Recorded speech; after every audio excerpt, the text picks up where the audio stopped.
अस्सलाम वालेकुम to all my beautiful viewers and subscribers. आज की वीडियो में मैं आपको दिखा रही हूँ किचन की डीप क्लीनिंग और रमज़ान की पहली सहरी। तो इस वीडियो को शुरू करते हैं आज किचन की क्लीनिंग से। थोड़ा सा लेट हो गया क्योंकि उससे एक दिन पहले मेरे हस्बैंड की बर्थडे थी, 1 से 2 दिन पहले। तो उसकी भी सफाई करनी थी मुझे और प्लस डीप क्लीन भी करना था। तो आइए फिर इस वीडियो को शुरू करते हैं किचन की क्लीनिंग से। तो ये है किचन के हालात इस वक्त डिनर हुआ है और डिनर से पहले ये फैल चुका है बर्तनों से और सिंक भर चुका है। प्लस डीप क्लीनिंग भी ड्यू है। डीप क्लीनिंग के हालात भी मैं आपको दिखा देती हूँ पेंट्री के। तो ये है हालात, स्पाइसेस फैले हुए हैं और ग्राइंड भी करना है, क्लीन भी करना है पूरा किचन, तकरीबन पूरा किचन ही। तो सबसे पहले नॉर्मली मैं डिशेस से स्टार्ट करती हूँ। बर्तन सबसे पहले धोना शुरू करती हूँ, सारे बर्तन समेट के सिंक में डाल देती हूँ और फिर सारे बर्तन धोना शुरू करती हूँ। सबसे पहले किचन की सभी शायद इसी तरह सफाई करते हो।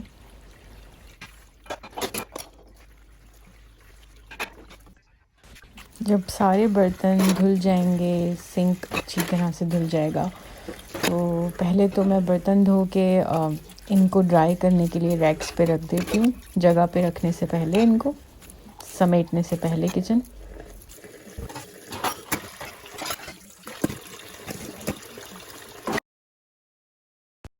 और फिर जब ये ड्राई हो जाते हैं तो इनको इनकी पर्टिकुलर जगह पे रख देती हूँ जहाँ पे भी मुझे सारे बर्तन रखने होते हैं।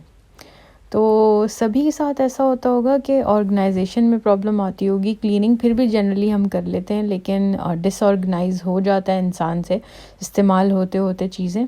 और स्पेशली हमारे पास स्टोरेज, बहुत ज़्यादा स्टोरेज नहीं है, मुनासिब स्टोरेज है, मैंने ये नहीं कहा कि बहुत कम है, मगर फिर भी स्टोरेज हमारे पास कम ही समझ लें, बहुत ज़्यादा नहीं है। तो अब मैं काउंटर टॉप साफ़ करूँगी किचन की। सबसे पहले ऊपर का तमाम एरिया साफ़ कर लूँगी ताकि स्पेस हो। अगर मुझे ऑर्गेनाइज़ भी करना होगा तो उसके लिए भी मुझे इन काउंटर टॉप्स की बहुत ज़रूरत पड़ेगी, क्योंकि यहीं पे मैं सारा सामान रखूँगी। अच्छा, आज मैंने सोचा है कि किचन क्लीन कर लूँगी और कल मैंने सोचा है कि मैं फ्रिज की डीप क्लीनिंग कर लूँगी। वैसे तो मैंने इरादा किया था कि रमज़ान से पहले ही कर लूँगी, लेकिन रमज़ान आ ही गए, काफ़ी मसरूफ़ियत चलती रही उससे पहले और फिर रमज़ान आ गए। एनीवेज़, ओवन में बहुत ज़्यादा इस्तेमाल नहीं करती हूँ, बहुत ज़्यादा बेकिंग नहीं करती, लेकिन फिर भी ओवन बहुत जल्दी मेरा ख़राब हो जाता है। और ये वाला ओवन कुछ बहुत ज़्यादा नया भी नहीं है, थोड़ी कंडीशन इसकी पुरानी ही है, तो इसको साफ़ रखना बहुत मसला हो जाता है। और मैं ग्रिलर बहुत ज़्यादा यूज़ करी थी थोड़े अर्से पहले से, अभी भी बहुत ज़्यादा इस्तेमाल करती हूँ क्योंकि बीच में मुझे डाइटिंग का काफ़ी जोश चढ़ा था। तो ग्रिलर बहुत जल्दी गंदा हो जाता है मेरा और ये बहुत ग्रीसी हो जाता है। तो मैं क्या करती हूँ कि इसको गर्म पानी में डाल के, गर्म पानी और सोप डाल के, जो डिश वॉशिंग सोप होता है, और इसको काफ़ी देर तक के लिए छोड़ देती हूँ, 1-2 घंटे के लिए। तो उससे ये जब नरम हो जाता है तो इसको साफ़ अच्छी तरह धो के रख देती हूँ। ये है ग्रिलर का रैक जो मैं इस वक्त धो रही हूँ। तो देखिए मुझे इसको धोने में कितनी आसानी हुई। आसानी से स्क्रबर से इसका जो तमाम ग्रीस था वो रिमूव हो गया।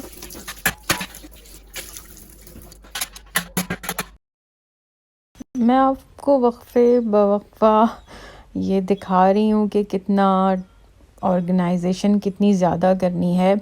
और मेरे हस्बैंड आ गए मेरी हेल्प करने। मैंने बताया या नहीं बताया पता नहीं शुरू में आप लोगों को, लेकिन यही हम दोनों का प्लान था, मेरा और मेरे हस्बैंड का। प्लान मेरा था लेकिन मुझे पता था कि हम दोनों मिलकर ये काम करेंगे। और शारिक हमेशा की तरह आज भी मुझे रेस्क्यू करने आ गए फ़ौरन, जल्दी। तो सबसे पहले शारिक इन दोनों रैक्स को ख़ाली कर रहे हैं, जिसमें हम तमाम रोज़मर्रा और बिना रोज़मर्रा दोनों ही तरह के बर्तन रखते हैं। और ख़ाली कर दिया है। अब थोड़ी सी सफाई करेंगे इसकी अच्छी तरह से, सब कुछ निकालने के बाद। तो ये सारा सामान निकला है रैक्स, 2 रैक्स ख़ाली करने के बाद, जो मैंने अभी आपको दिखाया है। अभी सबसे नीचे वाला सेक्शन फिर भी रहता है,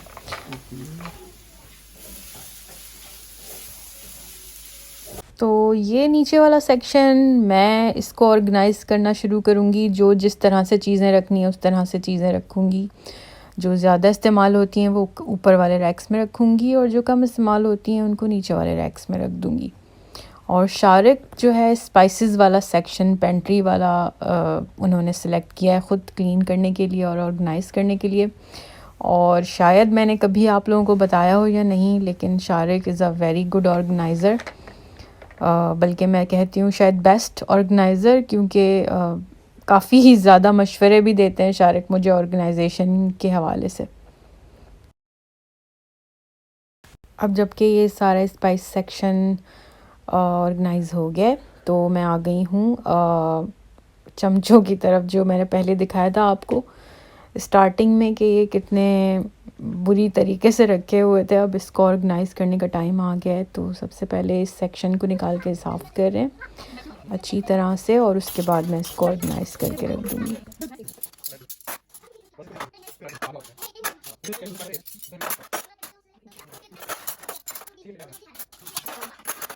अब आ गई है उससे नीचे वाली ड्रॉर, जिसके अंदर मैंने रीयूजेबल बैग्स रखे हुए हैं।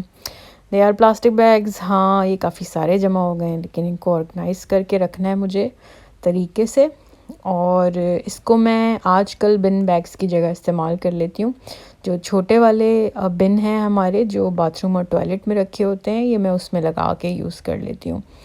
और नॉर्मली जब हम ग्रॉसरी करते हैं तो समटाइम्स अगर हम भूल जाते हैं तो हम वहाँ से परचेज़ कर लेते हैं न्यू बैग्स, अदरवाइज़ हम रीयूजेबल बैग्स यूज़ कर लेते हैं।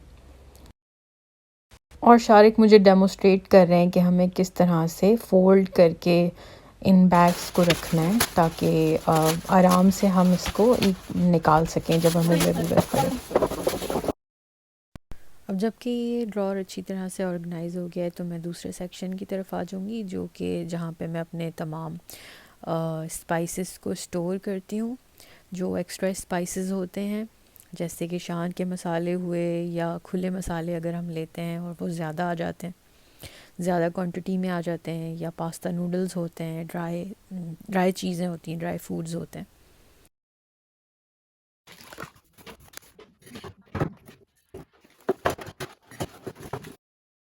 तो इसकी क्लीनिंग इन द प्रोसेस है, जब तक मैंने शारिक से कहा है कि आप दूसरा सेक्शन साफ़ करना शुरू कर दें, और वो है ये वाला सेक्शन जहाँ पर मुख्तलिफ़ किस्म के सॉसेस वग़ैरह रखे हैं और कुछ शुगर और टी का सामान रखा हुआ है हमारा रेगुलर यूज़ करने वाला। तो शारिक पहले सारी चीज़ें निकाल के ऑर्गेनाइज़ भी करेंगे और इसको क्लीन भी करेंगे, तो he is just trying his best. So yes, यहाँ की क्लीनिंग और ऑर्गेनाइजेशन भी डन हो गई है, सारी चीज़ें जगह पे आ गई हैं और साफ़ हो गई हैं।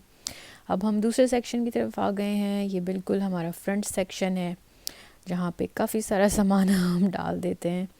वो भी क्लीन होगा ऑफ कोर्स, लेकिन उससे पहले मैं ये वाली ड्रॉर साफ़ कर रही हूँ, जिसके अंदर मैं तमाम मिसलेनियस आइटम रखती हूँ। स्पेशली कुछ ब्लेंडर होते हैं जो उसका सामान है, और कुछ बेकिंग का सामान होता है, बेकिंग स्टफ़ वो है, कुछ मिसलेनियस चमचे स्पून वग़ैरह हैं।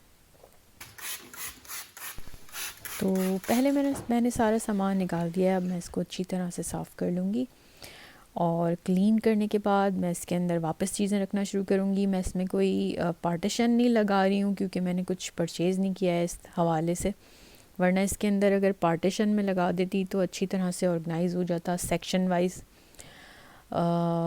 वो तो आप डिसाइड कर लेते हैं बाद में जब सेक्शन लग जाए कि क्या चीज़ किस तरह से रखनी चाहिए, लेकिन मुझे अंदाज़ा नहीं था इस ड्रॉर के बारे में। Anyways I am trying still कि सब चीज़ें इसके अंदर एडजस्ट हो जाएं तरीके से। तो इतना मैं इसको ऑर्गेनाइज़ कर सकी हूँ, क्योंकि सामान काफ़ी सारा रखना है, पार्टीशंस है नहीं। फिर उसके बाद मैं आपको दूसरी ड्रॉर दिखा रही हूँ, जिसमें मैं ज़्यादातर फॉयल पेपर, बेकिंग जो पेपर होता है वो, और बेकिंग स्टफ़ रखती हूँ। कुछ मिसलेनियस आइटम रखती हूँ बेकिंग से रिलेटेड ऑफ कोर्स। तो उसी तरह मैंने सारी चीज़ें निकाल के इसको अच्छी तरह से स्प्रे करके मैं साफ़ कर लूँगी।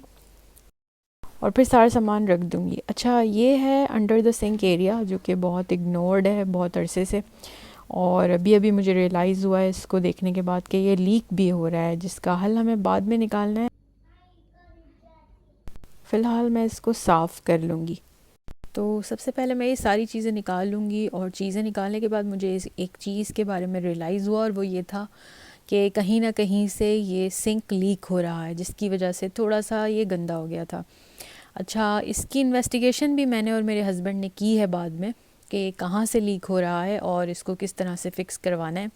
तो इंशाल्लाह नेक्स्ट टाइम इसको फ़िक्स करवा लेंगे, लेकिन अभी तो इसकी क्लीनिंग और इसको ऑर्गेनाइज़ करना बहुत ज़रूरी था। तो मैं सारा सामान निकाल के ऑर्गेनाइज़ करूँगी इसको अच्छी तरह साफ़ करके। पहले इसका साफ़ होना बहुत ज़रूरी है। तो सफाई के लिए मैं यूज़ कर रही हूँ ग्लव यहाँ पर, क्योंकि मेरे हाथ में इचिंग होने लगती है बहुत ज़्यादा अगर मैं कोई प्रोडक्ट यूज़ करूँ। वैसे जो प्रोडक्ट मैं इस वक्त यूज़ कर रही हूँ ये ऑर्गेनिक प्रोडक्ट है। ये भी मुझे स्पॉन्सर्ड ऐड के तौर पर मिली थी प्रमोशन के लिए मेरे इंस्टाग्राम पर। और मैं फिर से कहूँगी, अगर आपने मेरा इंस्टाग्राम अब तक ज्वाइन नहीं किया है तो ज्वाइन माई इंस्टाग्राम। वहाँ पर मैं काफ़ी सारी स्टोरीज़ डालती रहती हूँ और कुछ नए प्रोडक्ट्स के रिव्यूज़ डालती रहती हूँ। तो सिंक का एरिया क्लीन कर लिया है, और इसके अंदर भी मैं कोई सेक्शन नहीं रख रही, कोई बॉक्सेस नहीं रख रही, तो वो सारी चीज़ें बस सामने ही रख रही हूँ तरीके से और सारी जगह साफ़ करके रख रही हूँ। मैंने कोई इसमें पार्टीशन नहीं दिया है। उसके बाद अब किचन का दूसरा एरिया आ जाता है, जिसमें मैंने जो बिल्कुल सामने ही मैंने अप्लाइंसेस रखे हुए हैं, और वो भी मैंने अपनी आसानी के लिए रखे हैं। लेकिन ये टेबल वैसे जनरल क्लीनिंग में अक्सर बेशतर मैं साफ़ करती रहती हूँ, क्योंकि आज डीप क्लीनिंग है तो मैं ये सारी चीज़ें हटा के अच्छी तरह से इसकी क्लीनिंग कर रही हूँ।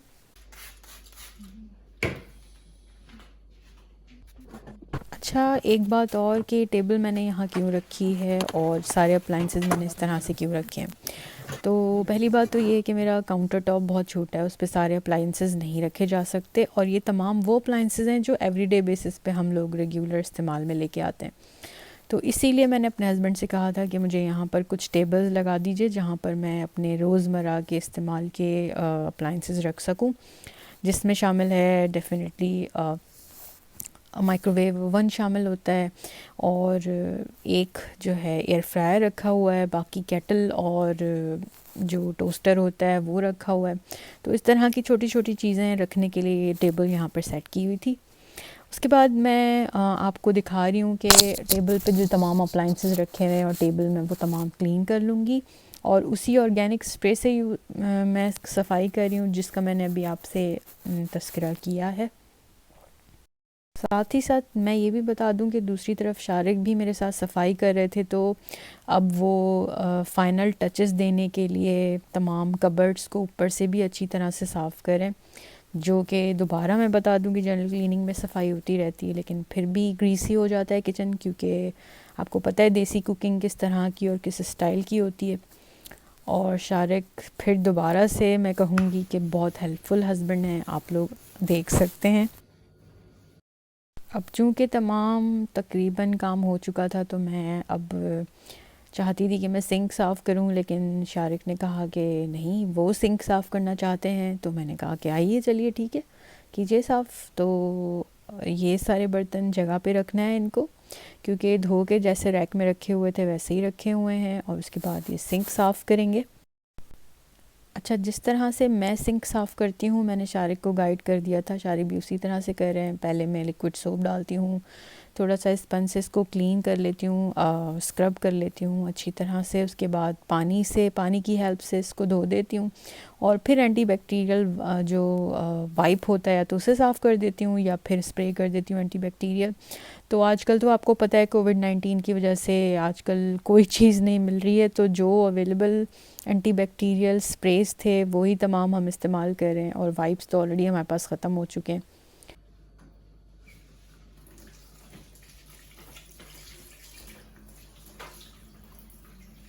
तो हाथ से तुम लेती हो, कैसे लेती हो? ये जो झाग बनेगा, नहीं, कैसे किसी भी ग्लास से, कप से।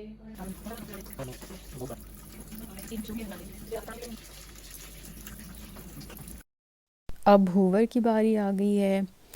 बस अब हूवर होगा, उसके बाद मैं मॉप लगाऊंगी। मॉप लगा के फिर अक्सर बेशतर तो मैं ये करती हूँ कि पहले मैं एक नॉर्मल सा वाटर मॉप लगाती हूँ, उसके बाद मैं एक एंटीबैक्टीरियल मॉप यूज़ करती हूँ, वो लगाती हूँ।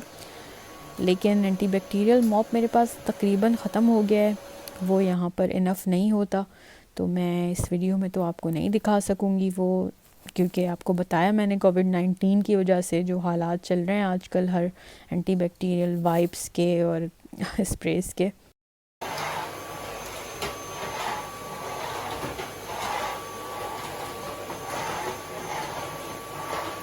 तो सिंक भी बिल्कुल शारिक ने साफ़ कर दिया है, चमका दिया है। और ये है विंडोज़ जो कि किचन में लगी हुई हैं, 2-3 विंडो लगी हैं हमारे किचन में, वैसे बाय द वे 3 विंडोज़ लगी हुई हैं। तो ये एक तरफ वाली विंडो है जो कि सिंक के साथ ही है, इसको खोलें तो बिल्कुल सामने ही गार्डन नज़र आता है। तो मैं इसको अक्सर साफ़ करती रहती हूँ क्योंकि सुबह में मुझे बहुत अच्छा लगता है यहाँ से सीनरीज़ देखना। अक्सर तोते वगैरह भी आ जाते हैं, काफ़ी सारे बर्ड्स परिंदे जो है दरख्त पे आके बैठते हैं, मुझे बहुत अच्छा लगता है उनको देखना।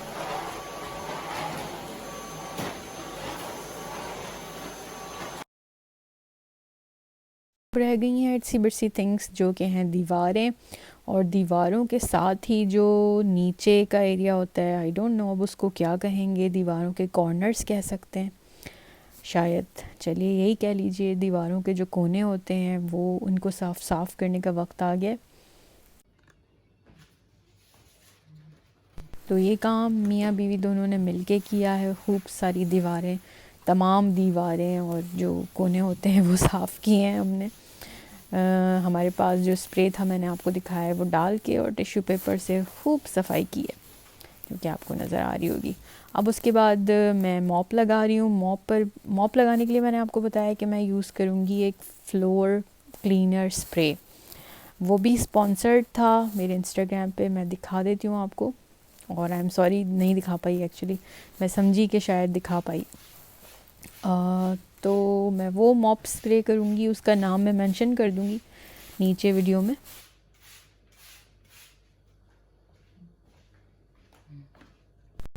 और ये जो फ्लोर मॉप मैं यूज़ कर रही हूँ ये मैंने बहुत अरसे पहले लिया था, इसमें माइक्रोफाइबर क्लॉथ लगता है और वो माइक्रोफाइबर क्लॉथ आप धो सकते हैं। ये मैंने बहुत चीप लिया था के-मार्ट से, but it's really really helpful.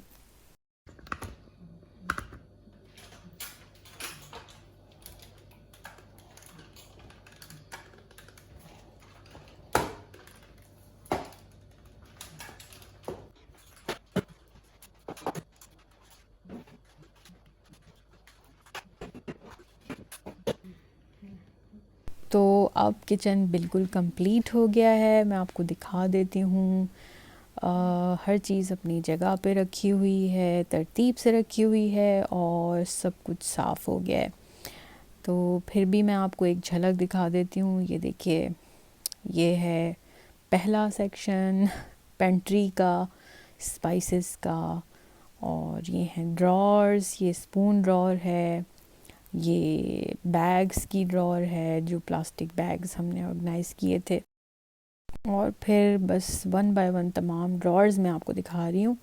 तो इससे बेहतरीन मैं ऑर्गेनाइज़ नहीं कर सकती कुछ भी। और ये हैं तमाम स्टोरेज, स्पाइसेस के स्टोरेज और ड्राई फूड्स। फिर उसके बाद फ्रंट सेक्शन आ जाता है। हेलो अस्सलाम वालेकुम, आज हमारी पहली सहरी है और मैं ज़ोर से इसीलिए बात नहीं कर रही हूँ क्योंकि मैं सहरी में उठी हूँ तो रोशान सो रहे हैं। तकरीबन मुझे नींद नहीं आई है ये सोच कर कि मुझे उठना है। तो ऐसा होता है, सभी के साथ होता है रमज़ानों में कि उनको नींद नहीं आती पहली सहरी के वक्त। तो सहरी में आज मैं आपको दिखाती हूँ कि हमने क्या खाया। और हमारी सहरी का टाइम है 5:20, 30 मिनट पे ख़त्म हो जाएगा। मैं अभी कंफर्म भी कर लूँगी वैसे अपने हस्बैंड से, अभी 4:45 बज रहे हैं और मैं बनाने जा रही हूँ सहरी नाउ। तो सहरी में हम खाने वाले हैं रोटी। रोटी के ऊपर मैं लगा लूँगी थोड़ा सा मक्खन क्योंकि थोड़ा सा ड्राई नहीं खाया जाएगा इतनी सुबह उठकर। और उसके बाद मैं बना रही हूँ अंडा। और रात को मैंने, क्योंकि काम बहुत ज़्यादा था, तो इस चक्कर में रात को मैं कुछ ख़ास तो नहीं पका सकी, लेकिन आलू की जो है वो सब्ज़ी कह सकते हैं चलें, एक ड्राई सी सब्ज़ी बना ली थी। और अब मैं अंडा तल के और उस सब्ज़ी के साथ हम रोटी खा लेंगे। और मेरे हस्बैंड तो बहुत ही सब्र वाले हैं, उनसे तो मैंने पूछा था कि उन्हें क्या खाना है, तो उन्होंने कहा कि जो तुम खिला दो और ख़ास तौर पे उन्होंने कहा कि कोई मसला नहीं है, हम अंडे से रोटी खा लेंगे अगर नहीं पका कुछ। तो मैंने ये हमारी सहरी एक मज़े। आशु भी उठ गए हैं हमारी वजह से, सॉरी रोशान।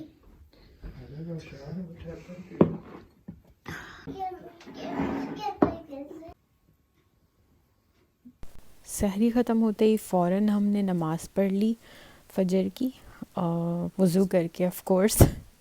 और आप देख सकते हैं माशाल्लाह रोशान कितने इंटरेस्टेड थे नमाज़ पढ़ने में, भाग के जो है नमाज़ पढ़ने आए हमारे साथ। ये देखिए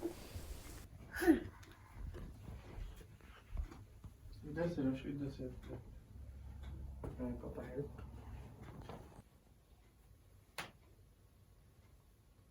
Are you ready for Ramzan? Roza? No. Ready for Roza? Yeah. नमाज? Stand here. तो इस तरह से हमारी पहली सहरी हो गई है। आप सबको मेरी तरफ से हैप्पी रमज़ान करीम। अल्लाह करे कि हमारे रमज़ान इस दफ़ा अच्छे गुज़रें, और थोड़े से टफ़ होंगे रमज़ान भी, और ईद ज़्यादा मुझे लगता है लोगों को महसूस होगी क्योंकि मिल नहीं सकते। बल्कि मेरे ख़्याल में रमज़ान में भी ऐसे ही लगेगा कि हम कहीं बाहर नहीं जा सकते, किसी को घर पे बुला नहीं सकते इफ़्तार पर। नॉर्मल रमज़ान से थोड़ा सा मुख्तलिफ रमज़ान होगा इस दफ़ा का, इस तरह ईद भी थोड़ी मुख्तलिफ होगी। लेकिन दुआ करें कि अच्छी तरह गुज़र जाए रमज़ान भी, और प्लस ईद भी हमारी अच्छी तरह गुज़र जाए। तो इस तरह से आज हमारी पहली सहरी हो गई है ऑस्ट्रेलिया में। मेरे ख़्याल में इस दफ़ा हमारे रमज़ान जो हैं वो पाकिस्तान के साथ स्टार्ट हुए हैं। उम्मीद करती हूँ कि आप सबके रोज़े भी अच्छे गुज़रें, और उम्मीद करती हूँ, दुआ करती हूँ अल्लाह ताला से कि मेरे भी रोज़े अच्छे गुज़रें, हमारी फैमिली मेम्बर्स के, आपकी फैमिली मेम्बर्स के। Thank you so much for watching this video. और इस वीडियो को बनाने में मेरी कोई ऐसा नहीं कि मैं कुछ शो ऑफ़ करना चाहती हूँ। मैंने इसलिए नहीं दिखाई आप लोगों को क्योंकि आप लोग ये समझे कि कोई शो ऑफ़ चल रहा है यहाँ पे, बल्कि जहाँ हम ज़िंदगी के दूसरे मुख्तलिफ़ काम दिखा रहे हैं वहाँ पे हम अच्छे काम भी तो दिखा सकते हैं। एज़ अ व्लॉगर मैं अच्छे काम भी दिखा सकती हूँ, तो मैं चाहती हूँ कि मैं अच्छे काम भी दिखाऊँ जहाँ मैं इतने काम दिखा रही हूँ। तो once again thank you so much for watching this video. If you like this video, give me a thumbs up, subscribe my YouTube channel, join my Instagram, and like my Facebook page. Thank you so much for watching this video. Allah Hafiz.